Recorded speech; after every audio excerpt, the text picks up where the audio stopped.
찬양을 통해서 영광 받아 주시고 또 오늘 이 시간에는 말씀을 나누는 시간입니다. 오늘 주의 말씀을 통해서 우리가 주의 뜻하심을 알게 하여 주시고 주의 행하심을 보게 하여 주시고 그 뜻하심과 행하심 앞에서 우리가 다시 한 번 더 결단하게 하여 주시고 그 뜻 앞에서 우리가 아멘 하며 나갈 수 있는 시간 되게 하여 주시옵소서. 예수님 이름으로 기도드리옵나이다. 아멘. 여러분, 우리가 신앙생활을 하다 보면 많은 분들이 이런 이야기를 많이 합니다.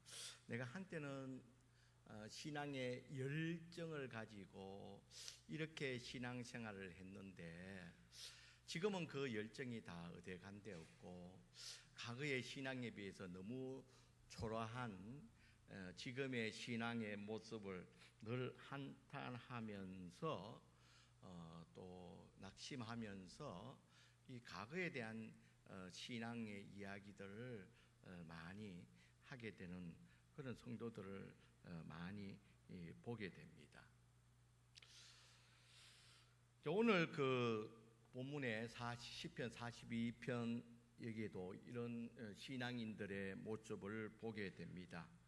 5절에 보니까요, 내 영혼아 내가 어찌하여 낙심하며 어찌하여 내 속에서 불안해하는고, 그렇게 말하고 있습니다. 그러니까 이 사람들이 지금 신앙이 만족스럽지 못하다는 거예요. 지금 신앙이 좀 의욕이 상실되어 있고 좀 안정감이 없고 이런 낙심하고 좀 불안해 있는 안정감이 없는 이런 신앙에 대해서 늘 마음에 들지 않는, 그래서 과거에 좋았던 그 신앙의 모습을 늘 그리워하면서 의욕을 상실한 채 지나고 있다는 겁니다. 그러면서 오늘 시편에서도 이런 의욕이 상실되어 있는 이런 신앙인의 이 공통된 모습을 잘 그려내고 있습니다. 이 모습들이 금방 읽었던 말씀같이 첫 번째로 나타나는 이 신앙인의 모습들이 낙심, 다시 말해서 의욕이 상실되어 있다는 거예요. 정말 열정적으로 하나님을 사모하면서 신앙생활을 하던 그 열정이 어느덧 사라져버리고 자신도 모르게 이 신앙생활을 하는 데 있어서 의욕이 상실되어 있다는 거예요. 그래서 낙심된 상태에서 그냥 신앙생활을 하고 있다는 거예요. 그리고 불안하다는 거예요. 어찌 불안해하는 거? 이 불안이라는 것은 안정감이 없다는 거예요. 신앙에 안정감이 없다는 겁니다.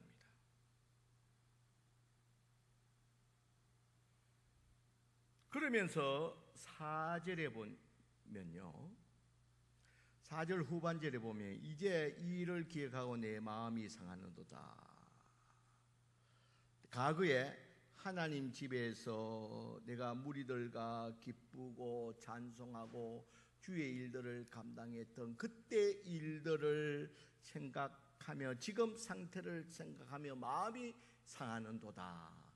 이 과거를 생각해 보고 지금의 내 신앙의 모습을 생각해 보니까요, 지금 너무 형편이 없다는 겁니다. 그러니까 늘 과거에 집착하다 보니까 앞으로 어떻게 하겠다는 미래의 꿈과 계획이 없다는 겁니다. 미래가 보이지 않는다는 겁니다.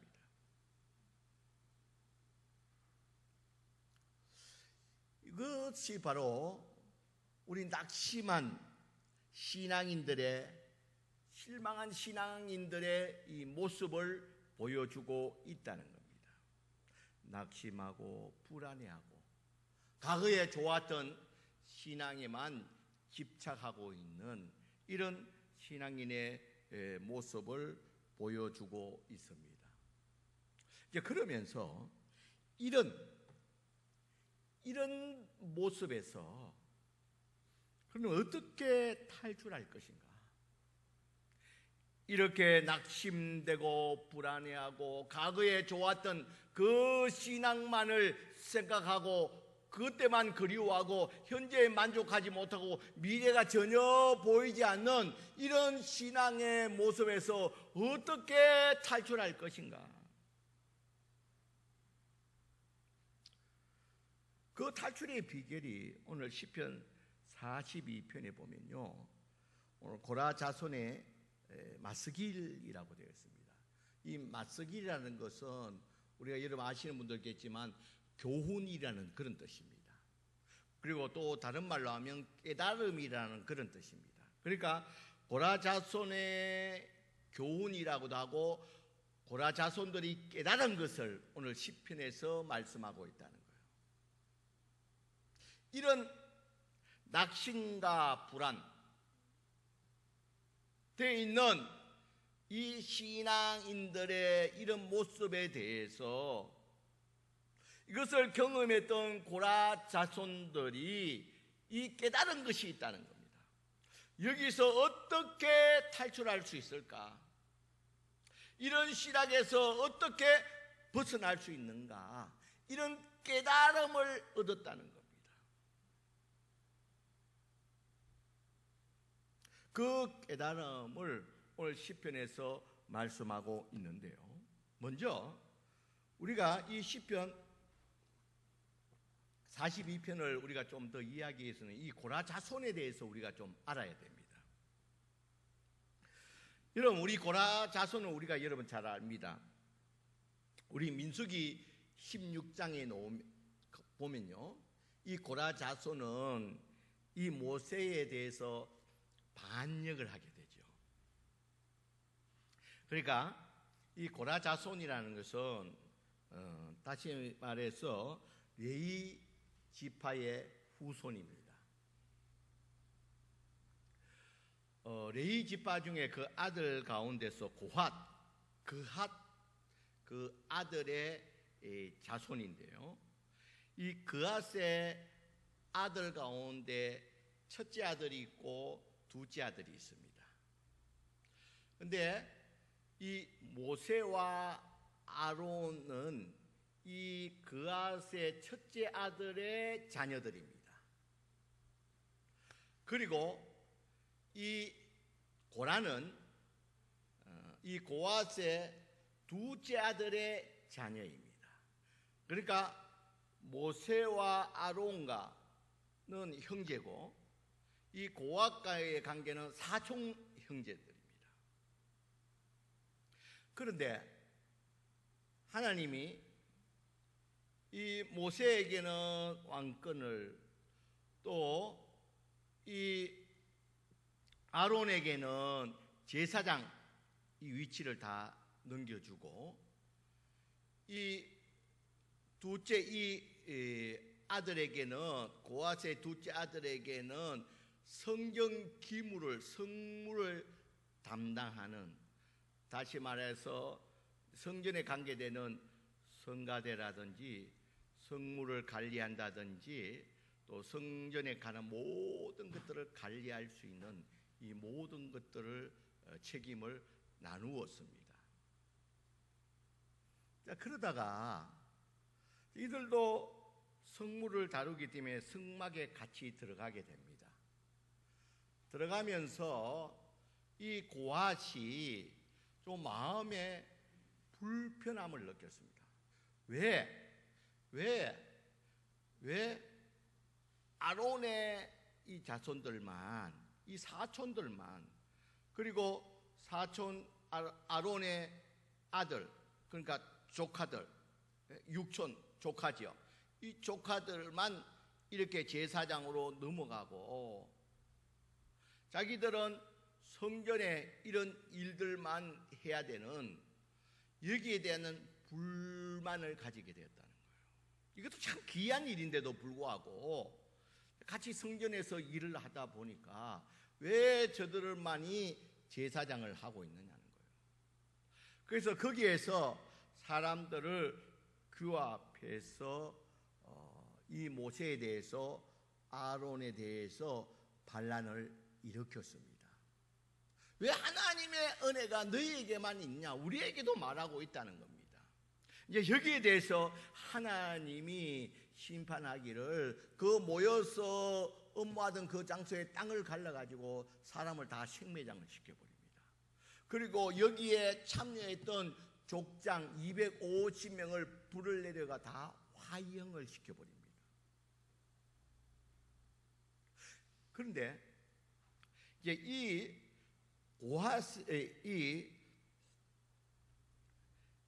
고라의 이 아들 3명이 있는데, 다행히 이 아들의 3명은 거기에 참여하지 않았습니다.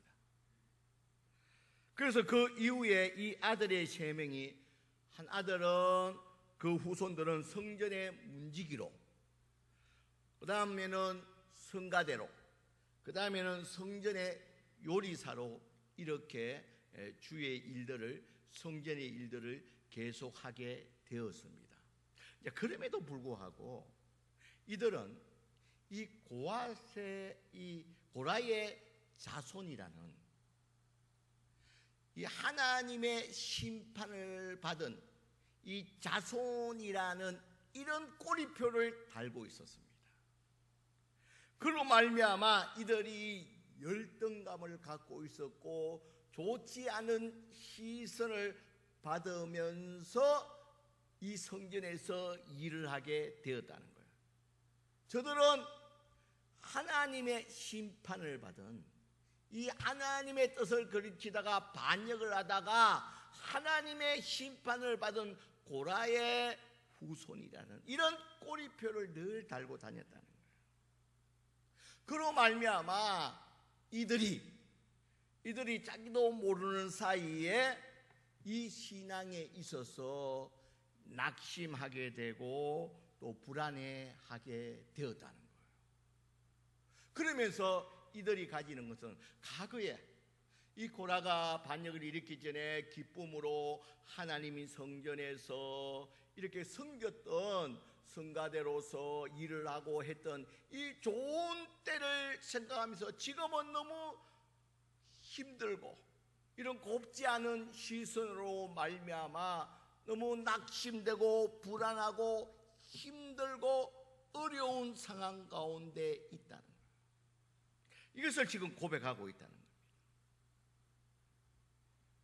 자, 그러면서 이런 위기 가운데서 이 고라 자손들이 신앙생활을 하면서 맞서길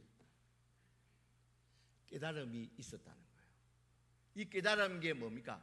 이런 위기에서, 이런 신앙에, 과거에만 좋았던 그 신앙에만 얽매여 있는 것이 아니라 이 낙심되고 불안한 이 신앙에서 온전히 세워질 수 있는 신앙을 다시 회복할 수 있는 맞서길, 이 깨달음을 얻었다는 거예요. 그 교훈을 얻었다는 겁니다. 그 교훈이 무엇이냐? 시편 42편의 이 교훈, 이 한마디로 말하는, 이것을 말하기 위해서 시편 42편을 말씀하고 있다는 겁니다. 5절에 보면요, 내 영혼아 내가 어찌하여 낙심하며 어찌하여 내 속에서 불안해하는가. 그 다음 한번 읽어보겠습니다. 시작. 너는 하나님께 소망을 두라. 자, 거기까지 읽읍시다. 너는 누구에게 소망을 두라고요? 하나님께 소망을 두라. 그러니까 이 고아 자손이 이렇게 낙심하고 불안해하고 과거에만 얽매있고 미래가 전혀 보이지 않는 이런 신앙의 상태가 된 것은 하나님을 바라보지 않고 하나님으로부터 멀어졌기 때문에, 역설적으로 말하면 이렇게 된 원인이 하나님을 바라보지 않은, 하나님과 멀어진 데서 이 일들이 발생되었다는 것을 깨닫게 되었다는 거예요. 이 일의 근본적인 원인은 다른 것에 있는 것이 아니라, 다른 이런 이유에 있는 것이 아니라 이 모든 환경들로 인해서 이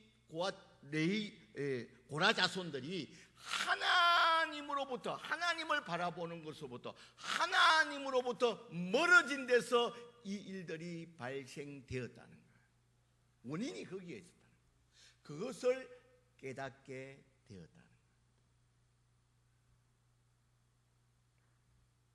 그래서 내 영혼을 어찌하여 낙심하며 어찌하여 불안해하는가? 이 원인이 어디에 있다고요? 내가 하나님께 소망을 두지 않았기 때문에 이렇게 됐다는 것을 드디어 깨닫게 되었다. 모든 원인은 바라보는 시선이 불편해서가 아니라 그 모든 그로 인해서 우리가 하나님께로부터, 하나님을 바라보는, 하나님으로부터 멀어진 것에 원인이 있었다는 것을 깨닫게 되었다.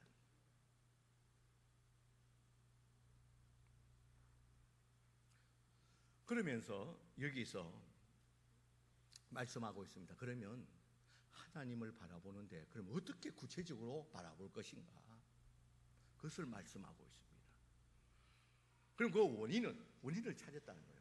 하나님으로부터 멀어지는, 하나님을 바라보지 않는 데서 이 위기와 낙심과 불안, 이 과거에 집착하고 미래를 보지 못하는 이런 신앙의 위기가 찾아왔는데, 그렇다면 이 하나님을 다시 바라보는데 어떻게 하나님을 다시 바라볼 것인가? 이것을 구체적으로 말씀하고 있습니다. 먼저 5절에 보면요, 내 영혼아 내가 어찌하여 낙심하며 어찌하여 내 속에 불안하는고. 여기 보면 내가 어찌하여 이렇게 묻고 있습니다. 이것은요, 다시 말하면 이 하나님과 멀어지게 된 원인이 무엇이냐는 거예요. 원인을 찾으라는 거예요. 하나님과 멀어지게 된 원인이 무엇이냐? 이 사람들의 소리 때문이냐? 사람들의 소리. 이 너희 자손들은 하나님께 반역한 자손들, 이런 하나님의 소리 때문이었냐? 아니면 다른 친구 때문이냐? 돈 때문이냐? 너희 다른 이유이냐? 그 원인을 찾아보라는 거예요.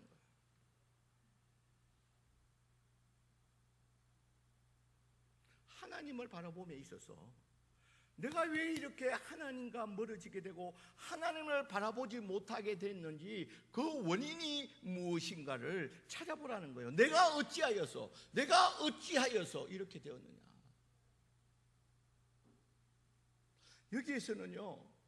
여기에서는 무엇을 말하고 있습니까? 너희들이 사람의 소리로, 너희들은 고라 자손이고 너희 하나님이 어디 있느냐, 이런 사람의 소리로 인해서 너희가 하나님과 멀어지지 않았느냐?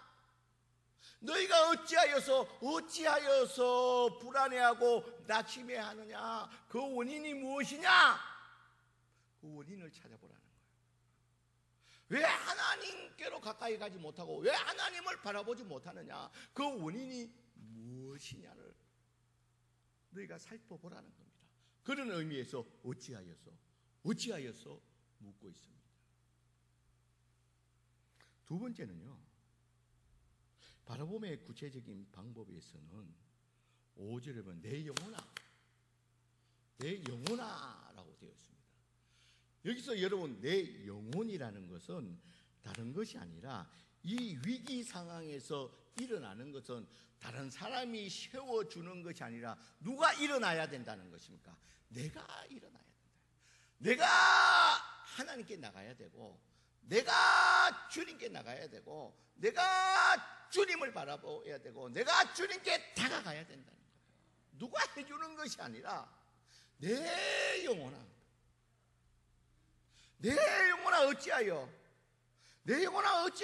어찌하여서 낙심하고 불안해하느냐? 이런 다른 원인은 삼지 말라는 거예요. 다른 사람 시선이 그래서 아니라는 거예요.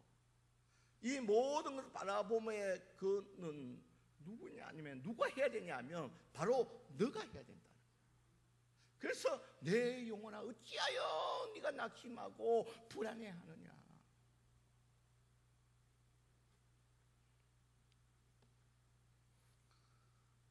그리고 세 번째로 이 바라봄의 구체적인 방법으로는요, 5절의 후반절에 보면 내가 여전히 찬송하리로다. 여전히 신앙을 가지라는 거예요. 외부에서 어떠한 말들이 들리든 간에 여전히 하나님을 찬송하고 여전히 내 주신 사명을 감당하고 여전히 하나님께 나가는 이 여전히의 신앙을 변치 말라는 거예요. 외부 환경에 흔들리지 않는 이런 여전히의 이 신앙을 상실하지 말라는 거예요. 그러니까 이 고라 자손이 이렇게 하나님과 멀어지게 된 것은 사람의 소리에 흔들렸다는 거예요. 그리고 책임은 너에게 있다는 거예요. 네가 일어서서 나가야 되는데 네가 나가지 않았다. 사람 소리에 흔들려가지고 그 외부의 탓, 핑계만 하고 나가지 못했다는 거예요. 그리고 과거에 가졌던 그 여전히 하나님을 찬송하는 그 신앙을 지키지 못했다는 거예요. 그래서 다른 말로 하면 여전히의 신앙을 가지고 그 원인을 파악해서 그것을 원인을 제거하고서 내가 일어나서 여전히 하나님께 나아가라는 겁니다.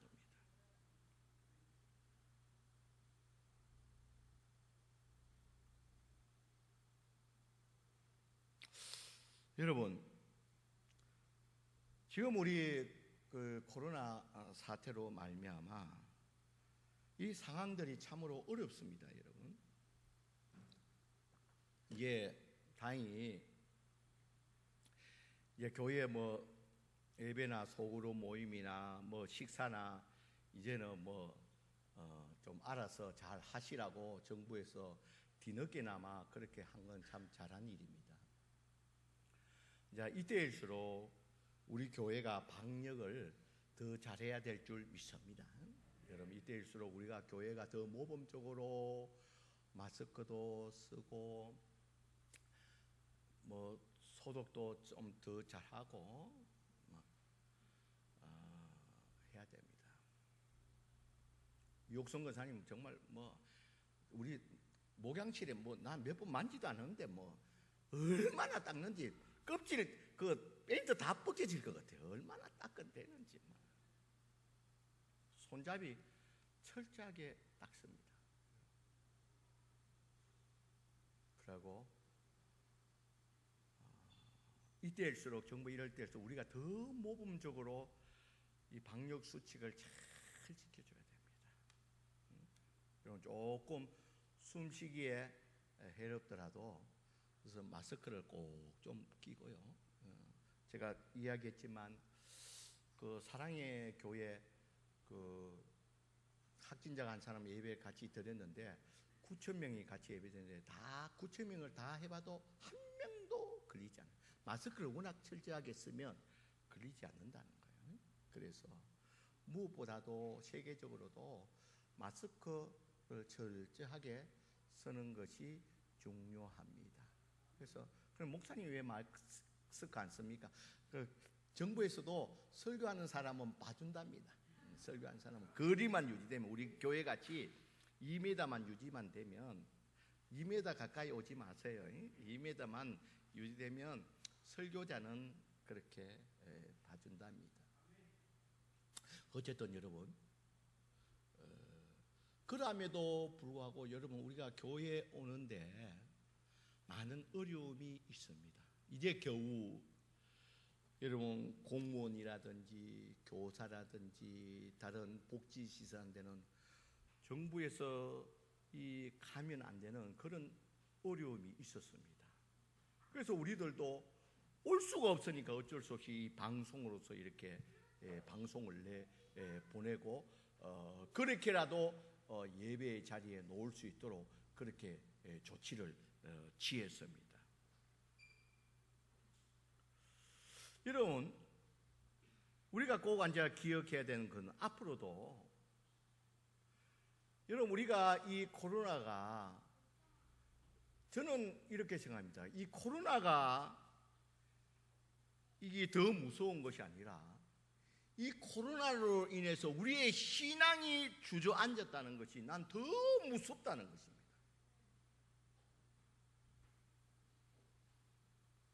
코로나가 언제가 끝날지 모르지만 언제 끝은 나겠죠.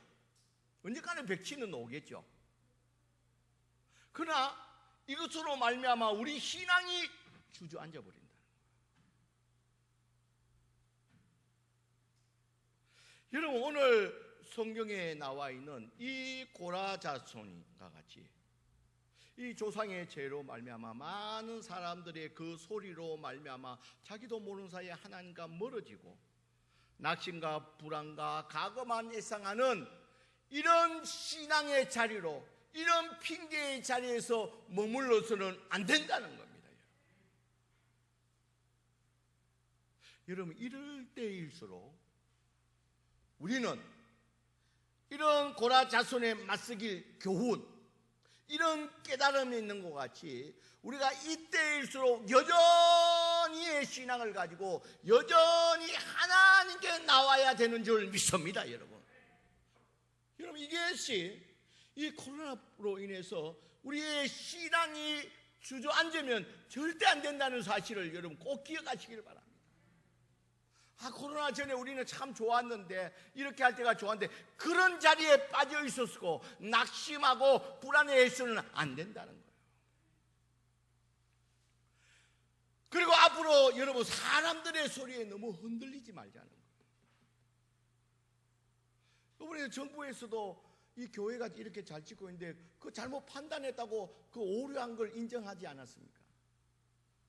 그래서 한 1주, 2주 만에 그것을 내려놓고 원래는 사과를 해야 되죠.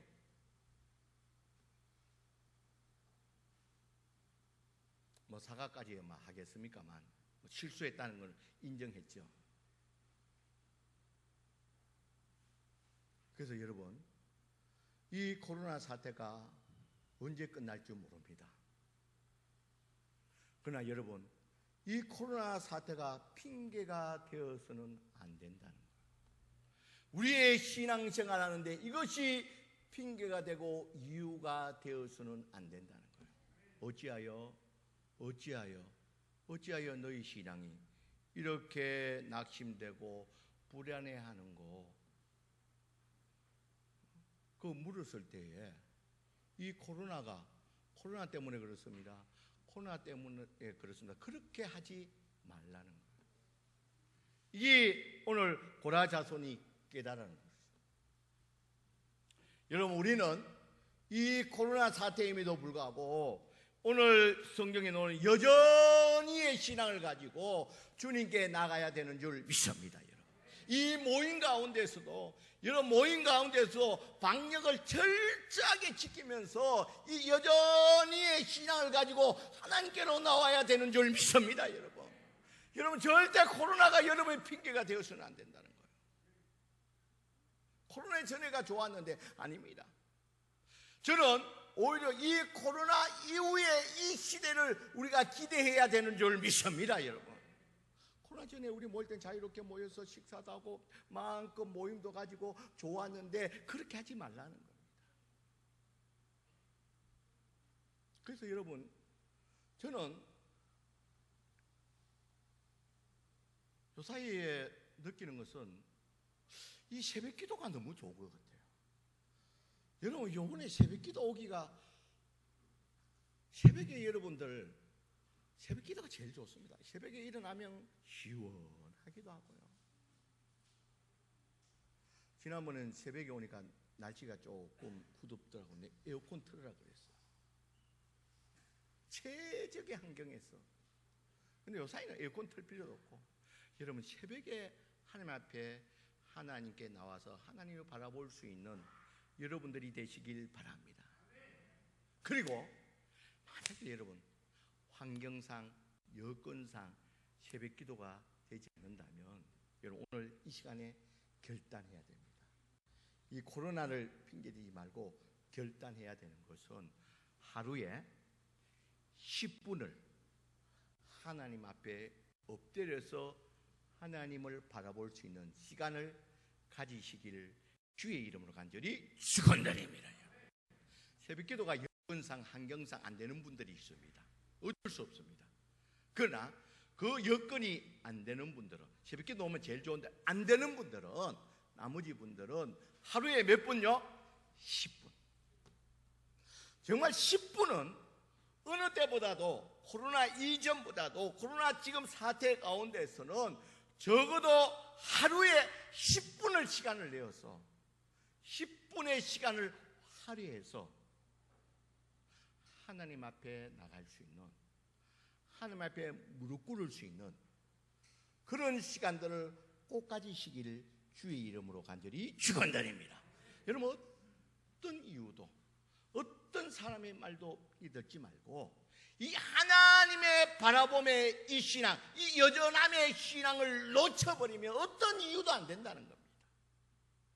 그래서 오늘 이 예배를 드리는 저와 여러분들은 이 여전한 신앙, 우리가 낙심되고 불안할 때마다 이 다시 하나님께로 더 나감으로 말미암아 우리 여전히 이 신앙들을 가지고 이 코로나 사태를 거뜬히 이기고 나가서 오히려 더 미래를 향해서 나갈 수 있는 저와 여러분들이 되시길 주의 이름으로 간절히 축원드립니다.